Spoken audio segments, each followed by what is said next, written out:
Hello students. तो आज अपन biomolecules chapter को पूरी तरीके से कंप्लीट करेंगे एंड इस पर्टिकुलर सेशन में आज अपन एंजाइम जो हमने आधा कल पढ़ चुका था उसको कंप्लीट करेंगे। सो स्टार्ट करते हैं बिना किसी देरी के। सो आज बेसिकली हमें पढ़ना है कि एंजाइम का नेचर क्या है एंड को फैक्टर्स क्या होते हैं and also the classification. So start करते हैं the nature of the enzymes. ठीक है। सो अगर अपन एंजाइम के एक्शन की बात करें कि वो किस तरीके से काम करता है, तो इतना तो अपन ने समझा था कि जो एंजाइम होता है उसके अंदर ऐसे पॉकेट्स अपने जो उसके टर्शियरी जो क्वाटरनरी स्ट्रक्चर होता है उसमें इस तरीके से पॉकेट्स बने होते हैं जहाँ पर आपका सबस्ट्रेट जो है वो फिट होता है एंड ये क्या फॉर्म करता है, ई एस कॉम्प्लेक्स फॉर्म करता है जो कि हाईली अनस्टेबल रहता है और इसमें बहुत ज़्यादा एनर्जी प्रेजेंट होती है। ठीक है। फिर ये ई एस कॉम्प्लेक्स जो है ये आपका ये जो सबस्ट्रेट है ये प्रोडक्ट में कन्वर्ट होगा, ईपी कॉम्प्लेक्स बनाएगा एंड फर्दर ये बहुत ज़्यादा अनस्टेबल होने की वजह से जो एंजाइम है वो अलग टूट के गिर जाएगा और प्रोडक्ट रिलीज कर देगा। ठीक है। So each enzyme has a substrate binding site. इसी को अपन क्या बोलते हैं, इसी को हम एक्टिव साइट बोलते हैं। कल वाली वीडियो में मैंने डिस्कस किया था। ठीक है। सो एक्टिव साइट या फिर binding site in its molecule so that a highly reactive enzyme substrate complex is produced. हमेशा बच्चों एक चीज याद रखना, जो जितना ज्यादा रिएक्टिव होगा वो उतना ज्यादा अनस्टेबल होगा प्लस उसमें उतनी ज्यादा एनर्जी होगी। मैंने कल भी एक एग्जांपल दिया था कि जो जितना ज़्यादा अमीर होता है वो उतना ज़्यादा सोचता है कि वो उतना खर्च करे। ठीक है। सो दैट पैसा जो है वो उसकी एनर्जी है एंड उसका जो खर्चीला स्वभाव है वो उसका मतलब एक रिएक्शन हुआ। ठीक है। सो highly reactive enzyme substrate complex is produced. This complex is short lived and dissociates into the products and the unchanged enzyme within an intermediate formation enzyme product complex. The formation of the ES complex is essential for the catalysis. ठीक है। सो हमारे substrate में changes होने लग जाते हैं जैसे ही वो एक्टिव साइट के साथ बाइंड करता है और उसमें फिजिकल चेंजेस देखने को मिल जाते हैं, उसकी शेप चेंज हो जाती है। ठीक है। केमिकल रिएक्शन का होता है एंड फिर हमें प्रोडक्ट मिलता है। ठीक। Now the catalytic cycle of an enzyme action can be described in the following step. ठीक है। इस तरीके से हमारा एंजाइम वर्क करता है वो हम इन 4 स्टेप्स में देखेंगे। सो पहला स्टेप क्या है, first the substrate binds to the active site of the enzyme. ठीक है। जो आपका एंजाइम होगा, ठीक है, सपोज करो ये एंजाइम है, ठीक है, एंड ये इसकी एक्टिव साइट है। इस पे आके सबस्ट्रेट जो है वो इसमें आके जुड़ जाएगा। ठीक है। कुछ इस तरीके से ये हमारी क्या हो गई, एक्टिव साइट, ये एंजाइम और ये हमारा सबस्ट्रेट आके यहाँ पर फिट हो गया। ठीक है।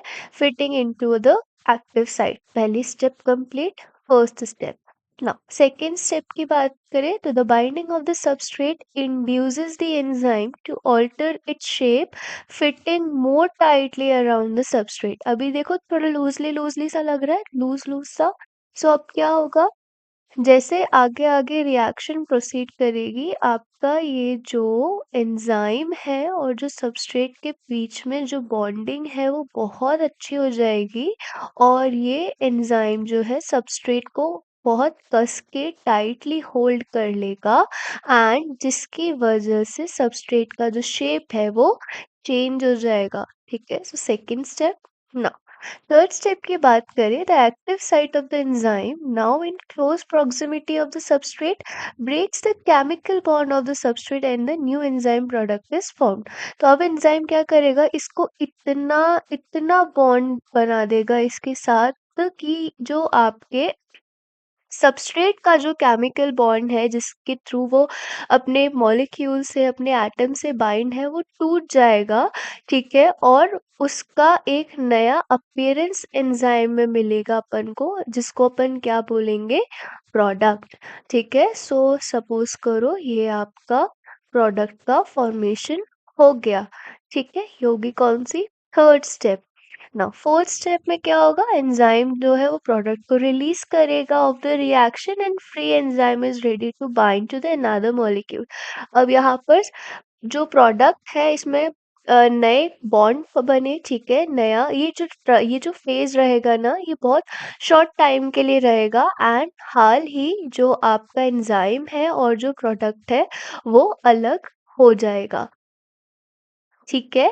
और अब ये जो एंजाइम है फर्दर आपके दूसरी रिएक्शन के लिए खड़ा हो जाएगा, ठीक है? So the enzyme releases the product of the reaction and the free energy enzyme is ready to bind to another molecule of the substrate and run through the catalytic cycle once again। ठीक, तो इस तरीके से हमारे enzyme जो है वो काम करते हैं। सो ये हो गया क्या आपकी बात, nature of the enzyme action. Second, अब हमें पढ़ना है कि कौन सी एंजाइम की ऐसे फैक्टर्स हैं जो एंजाइम को एक्टिविटी को अफेक्ट करते हैं, ठीक है? So the activity of a enzyme can be affected by a change in the condition which can alter the tertiary structure of the protein. किसी भी तरीके से आपकी अगर एंजाइम की टर्शियरी जो स्ट्रक्चर है प्रोटीन का, वो चेंज हो जाता है या डैमेज हो जाता है, तो वो सारे फैक्टर्स जो है वो अफेक्ट करेंगे एंजाइम की एक्टिविटी को। कौन-कौन से हो गए? एक तो आपका हो गया टेम्परेचर, दूसरा कौन-सा हो गया पीएच, ठीक है? तीसरा change in the substrate concentration और binding of the specific chemicals that regulate its activity, ठीक है? सो ये आपके कुछ फैक्टर्स हैं जो अफेक्ट कर सकते हैं एंजाइम की एक्टिविटी को। सबसे पहला आता है आपका टेम्परेचर और पीएच। सो जब मैं कल वीडियो मैंने पढ़ाया था तो उसमें बेसिकली मैंने बताया था कि एंजाइम्स जो है वो आपके एक पर्टिकुलर टेम्परेचर पे वर्क करते हैं, ऑप्टिमम टेम्परेचर पे वर्क करते हैं, ठीक है? उनका एक ऑप्टिमम टेम्परेचर होता है, उस पे वर्क करते हैं। So enzymes generally function in a narrow range, ठीक है? उनकी बहुत ऐसी वाइड रेंज नहीं होता है कि वो मतलब 0 डिग्री सेल्सियस से लेके 100 डिग्री सेल्सियस तक वर्क कर रहे हैं। वो एक लिमिटेड टेम्परेचर, एक ऑप्टिमम टेम्परेचर की रेंज में वर्क करते हैं। Same goes with your pH. Each enzyme show its highest activity at a particular temperature and pH, which is called as optimum temperature and optimum pH. So basically इनका मतलब ये है कि ये वो टेम्परेचर, ये वो pH है जिस पे एंजाइम जो है अपने बहुत अच्छी तरीके से काम कर सकते हैं। जैसे तुम लोगों का भी एक पर्टिकुलर टाइम पीरियड होता है ना जिसमें तुम लोगों को बहुत अच्छी तरीके से पढ़ने का मन करता है, ठीक है? सो वैसे ही एंजाइम्स का एक पर्टिकुलर टाइम होता है, सॉरी टेम्परेचर होता है, एक पर्टिकुलर पीएच होता है जिस पे वो बहुत अच्छी तरीके से वर्क करते हैं। Activity decline both below and above the optimum level. तो सपोज करो ये कोई एक टेम्परेचर है, लेट्स सपोज T1, ठीक है? अब अगर इस T1 से लेट्स सपोज कि ये कोई एंजाइम है जो 10 डिग्री सेल्सियस पर बहुत अच्छे से वर्क करता है, ठीक है? सो अगर 10 डिग्री सेल्सियस से अगर वो कुछ 6 डिग्री सेल्सियस हो गया या 10 डिग्री सेल्सियस से वो कुछ 20 डिग्री सेल्सियस हो गया, तो इन दोनों ही कंडीशन में एंजाइम वर्क नहीं करेंगे। वो एक पर्टिकुलर टेम्परेचर पे ही वर्क करेंगे, वो तभी वर्क करेंगे जब उन्हें 10 डिग्री सेल्सियस मिलेगा। Low temperature preserve the enzyme in a temporarily inactive state, whereas high temperature destroy enzymatic activity because proteins are denatured by heat। तो यही सेम चीज़ मैंने कल तुम लोगों को बताई थी, आज यहाँ पर रिपीट हो गई फिर से। सो बेसिकली क्या होता है कि हर एक टेम्परेचर पे आपका जो एंजाइम है वो अलग-अलग तरीके से वर्क करता है।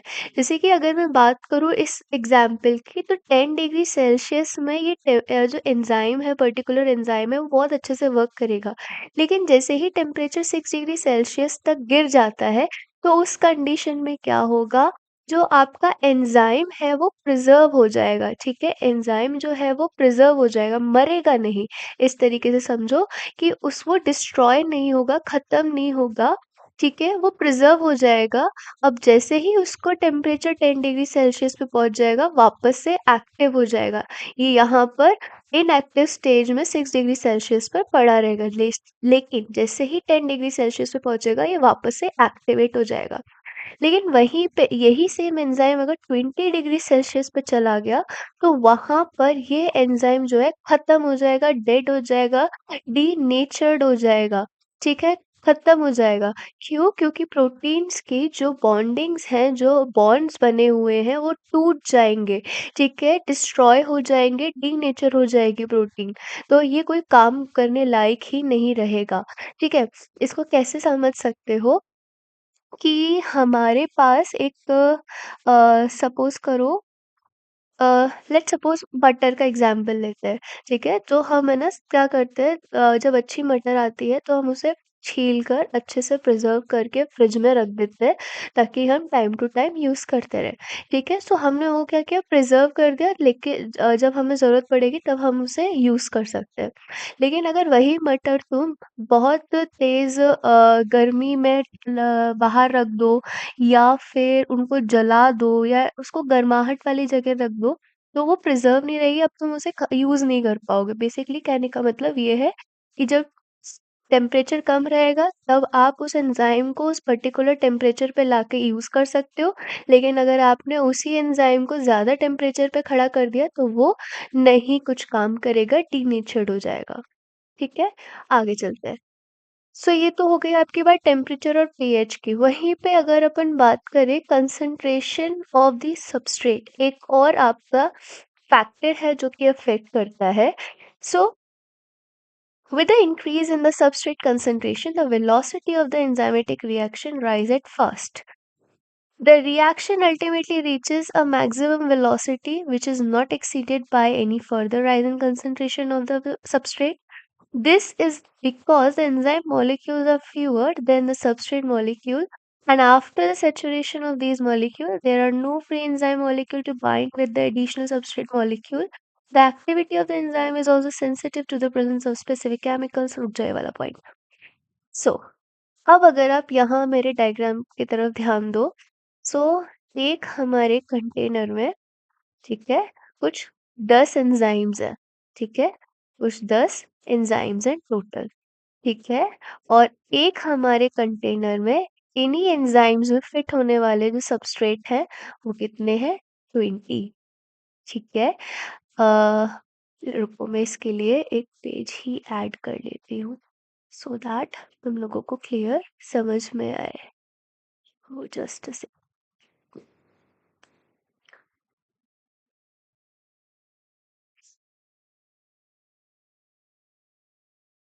गया पेज, ओके।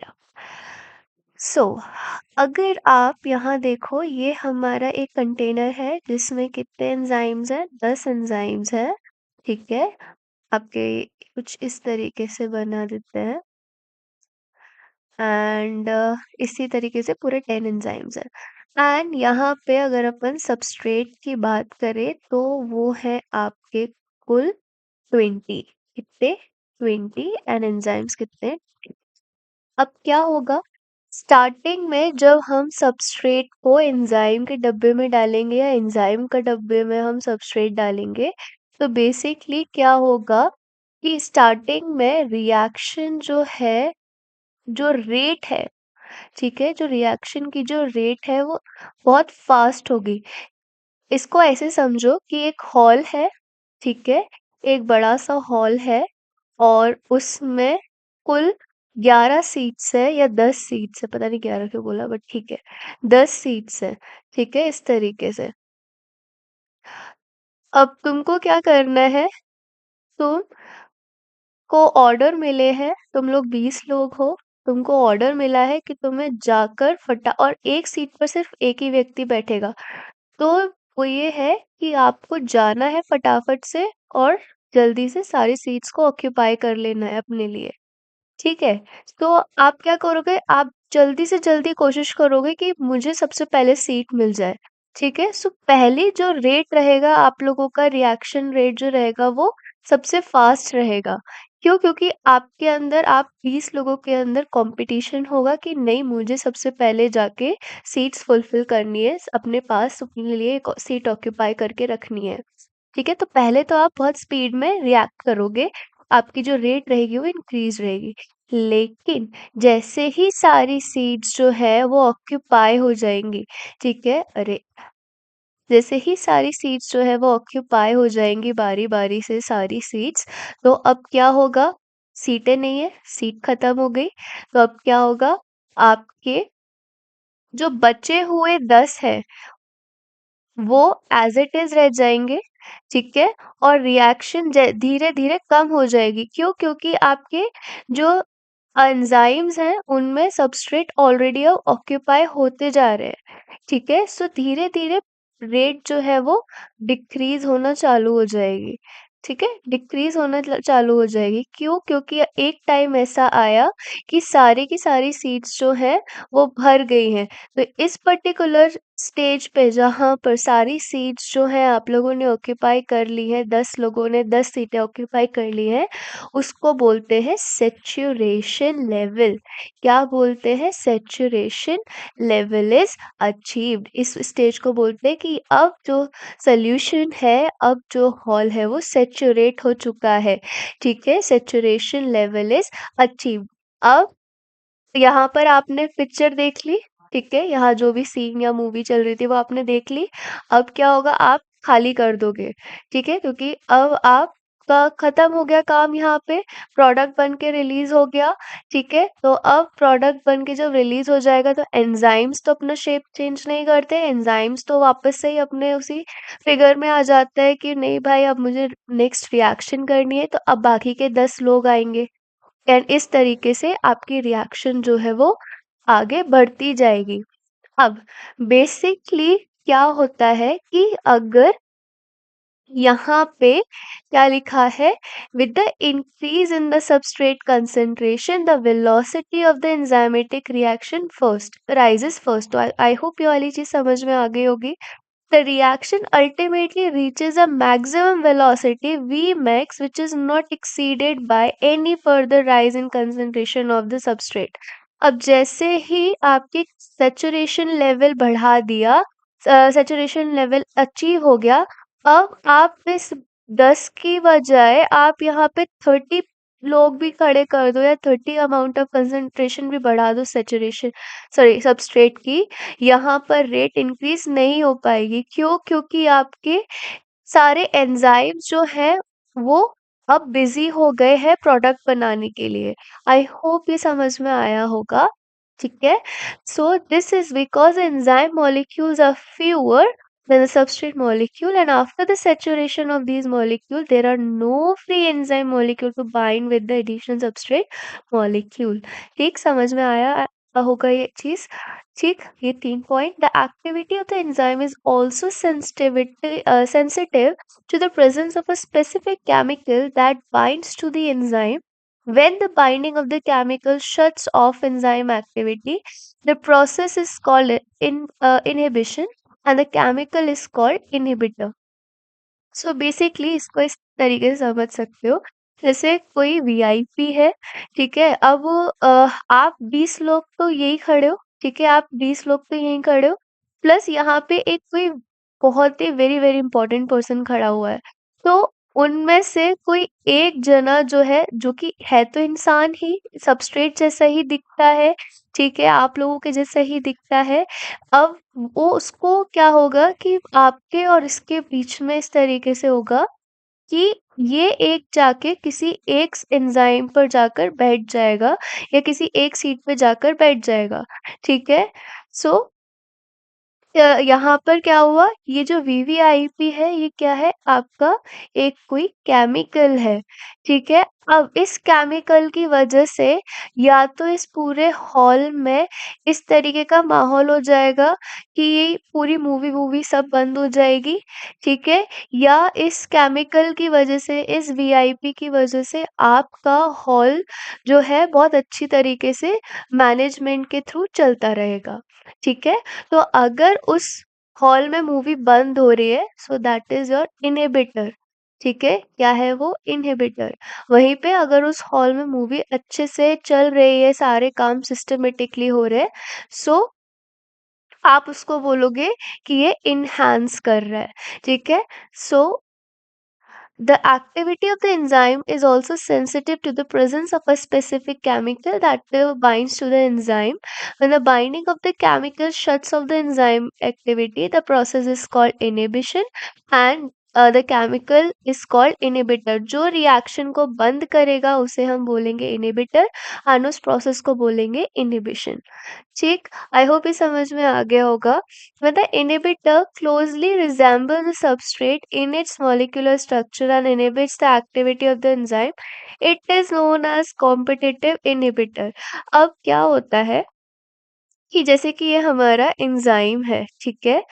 ये एंजाइम है और इसमें फिट होने वाला जो सबस्ट्रेट होगा उसका शेप भी स्क्वायर है, ठीक है? लेकिन इसी के सेम जैसे दिखने वाला एक इनहिबिटर भी आ जाता है, ठीक है? एक सेम इसी के शेप जैसे दिखने वाला इनहिबिटर भी आ जाता है, ठीक? अब इन दोनों के बीच में इस पर्टिकुलर स्पेस को लेके झगड़ा होगा।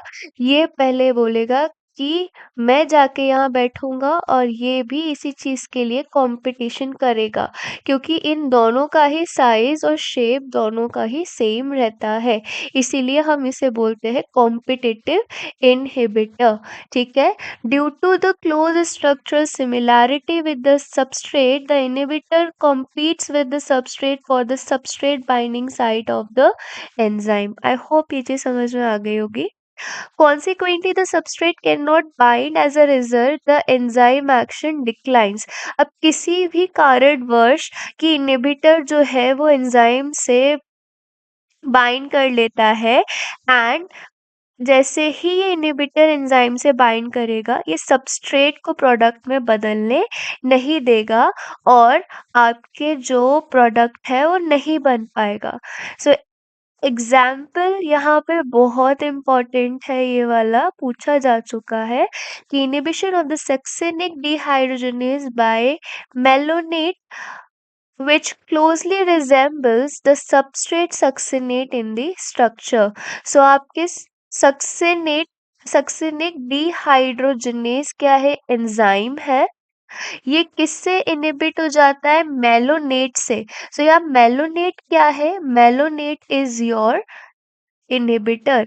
मेलोनेट क्या है? इनहिबिटर है, ठीक है? इनहिबिटर है जो कि बहुत अच्छी तरीके से रिजेंबल किससे करता है? सक्सिनेट से। सक्सिनेट क्या है यहाँ पर? आपका सबस्ट्रेट है, ठीक? And succinic dehydrogenase is your enzyme.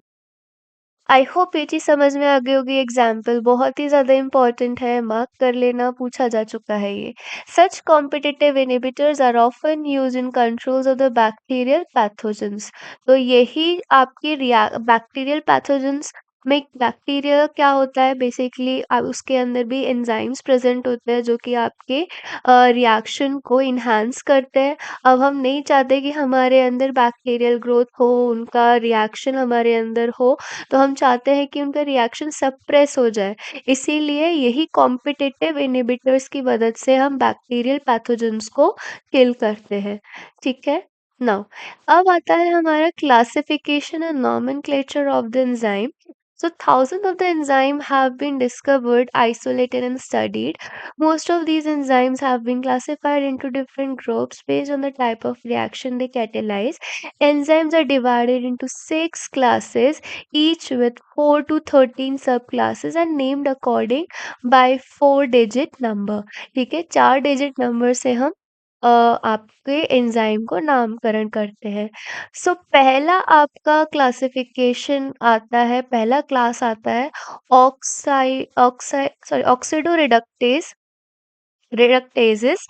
or dehydrogenases. So enzyme which catalyze oxidoreduction between two substrate S and S dash.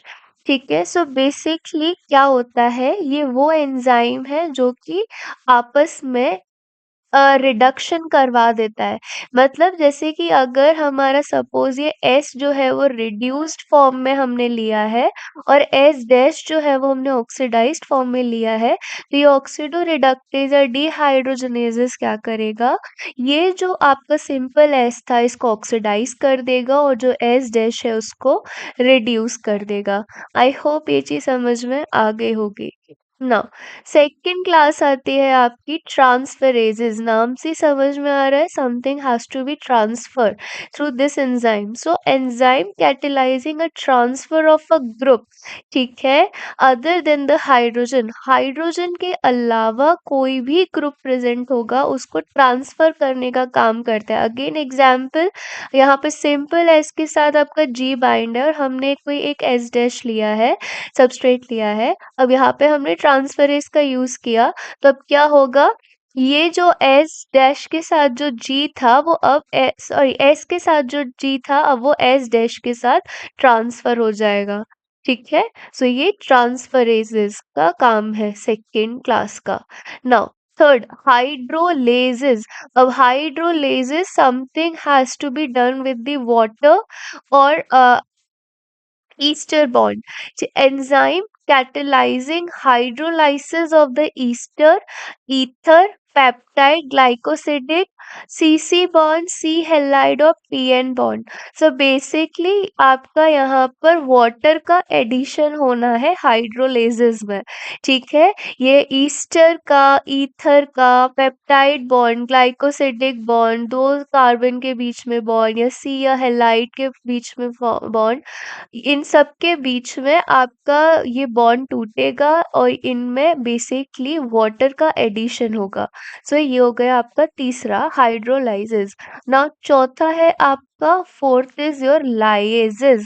So basically इसमें क्या होगा, enzyme that catalyze a removal of the group from substrate by mechanism other than the hydrolysis, leaving double bond. So basically इसमें ये group को remove तो करेगा substrate से, लेकिन इसमें हाइड्रोलाइसिस की प्रोसेस नहीं होगी और डबल बॉन्ड का फॉर्मेशन हो जाएगा।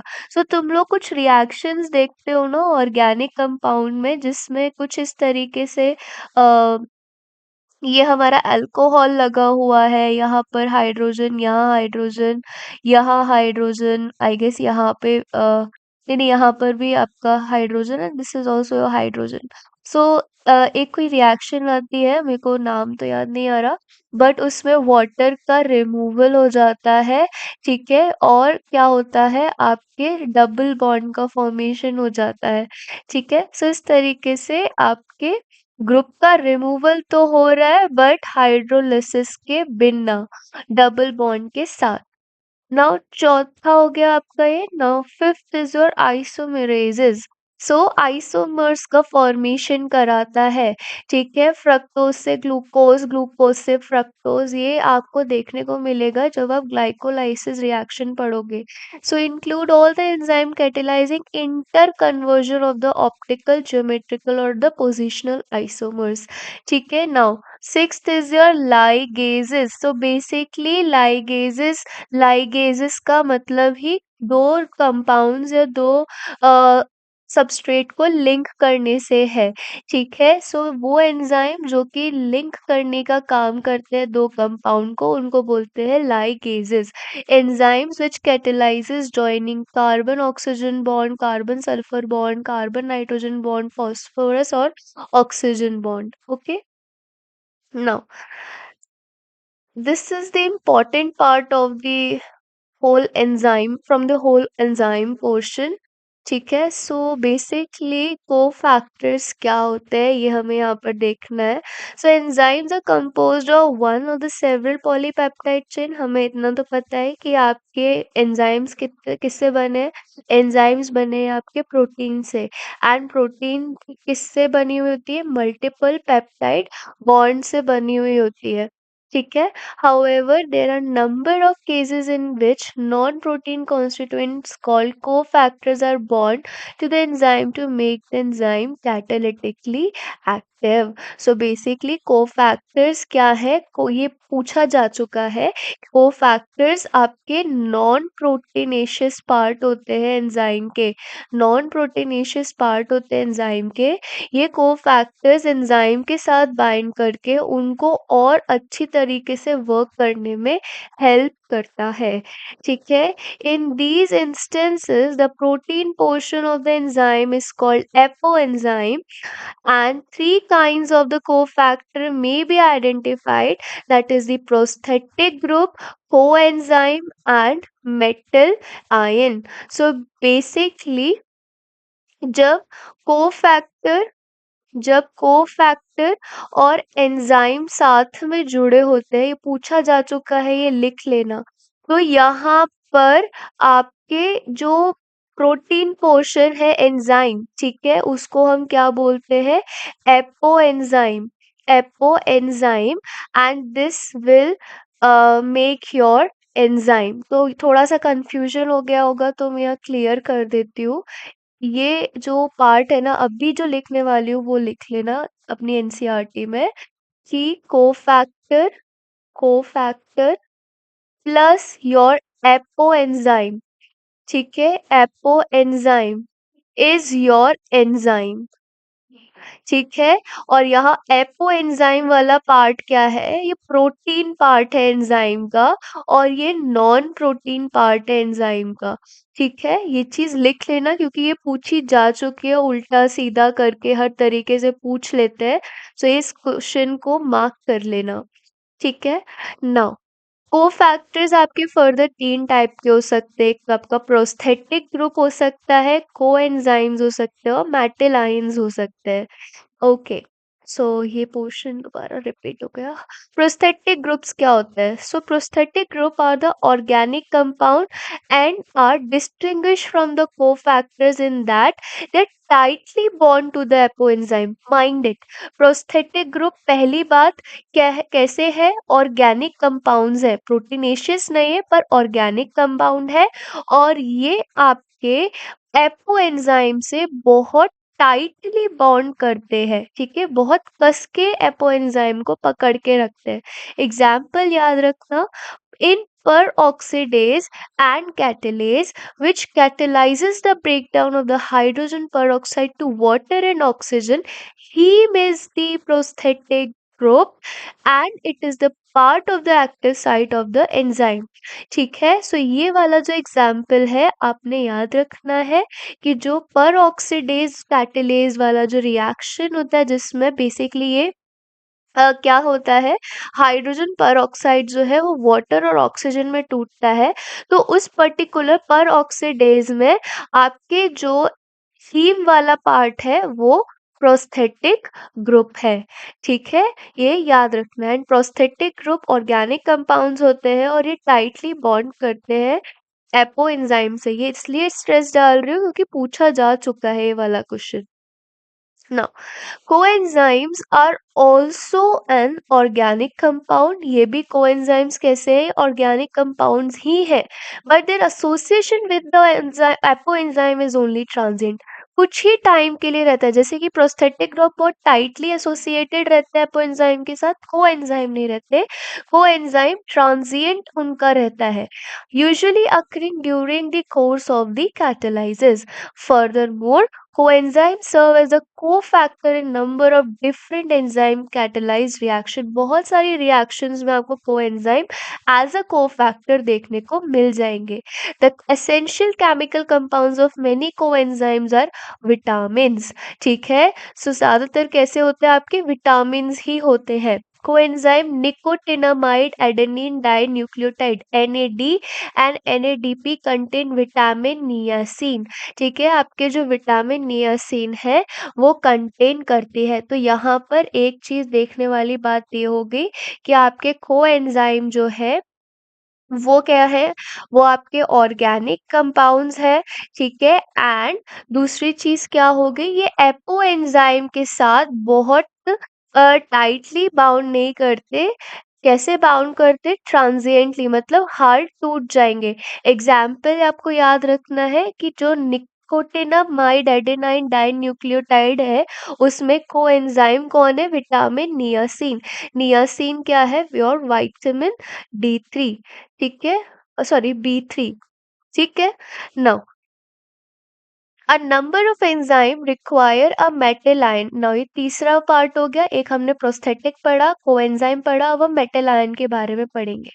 So number of enzymes require a metal ion for their activity, which forms a coordination bond with side chain at the active site, and at the same time from one or more coordination bonds with the substrate. Example, zinc is a cofactor of the proteolytic carboxypeptidase। So I hope ये coordination bond वाला part तुम लोगों को पता होगा, जिसमें जो metal वाला पार्ट रहता है वो दो इलेक्ट्रॉन्स डायरेक्ट किसी एक कंपाउंड को देता है। ठीक है। सो जो आपका मेटल आयन है वो क्या करता है? वो एंजाइम के साथ कोऑर्डिनेशन बॉन्ड का फॉर्मेशन करता है सब। ठीक है। और इसमें सबसे अच्छा एग्जाम्पल कौन सा है? जिंक जो है वो कोफैक्टर की तरह वर्क करता है for in the carb with the carboxypeptidase. Now catalytic activity is lost when the cofactor is removed from the enzyme। Now अगर आप इन कोफैक्टर्स को हटा दोगे एंजाइम से, तो उनकी कैटालिटिक एक्टिविटी खत्म हो जाएगी, which testifies that they play a crucial role in the catalytic activity of the enzyme. ठीक है। सो हमारे कोफैक्टर्स जो है बहुत ज़्यादा इम्पोर्टेंट है एंजाइम के लिए, क्योंकि इन्हीं की वजह से हमारे जो एंजाइम्स हैं वो कैटालिटिक रिएक्शन को आगे बढ़ा सकते हैं।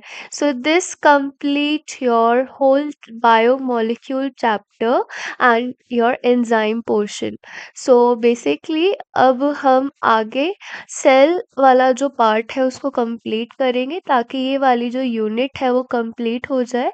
एंड इसी तरीके से हम पूरा चैप्टर को, पूरी एनसीईआरटी की बुक को इसी तरीके से लाइन वाइज रिवाइज करते जाएंगे। सो आई होप आपको आज का वीडियो भी समझ में आया होगा, एंड आप लोगों ने बायोमोलिक्यूल्स कंप्लीट कर लिया होगा मेरे साथ ही, इस लेक्चर के साथ ही। एंड आपको एक एक लाइन एनसीईआरटी की क्रिस्टल क्लियर हो गई होगी। और अगर क्रिस्टल क्लियर हुई है, सो प्लीज़ लाइक कीजिएगा, सब्सक्राइब कीजिएगा चैनल को। Thank you so much.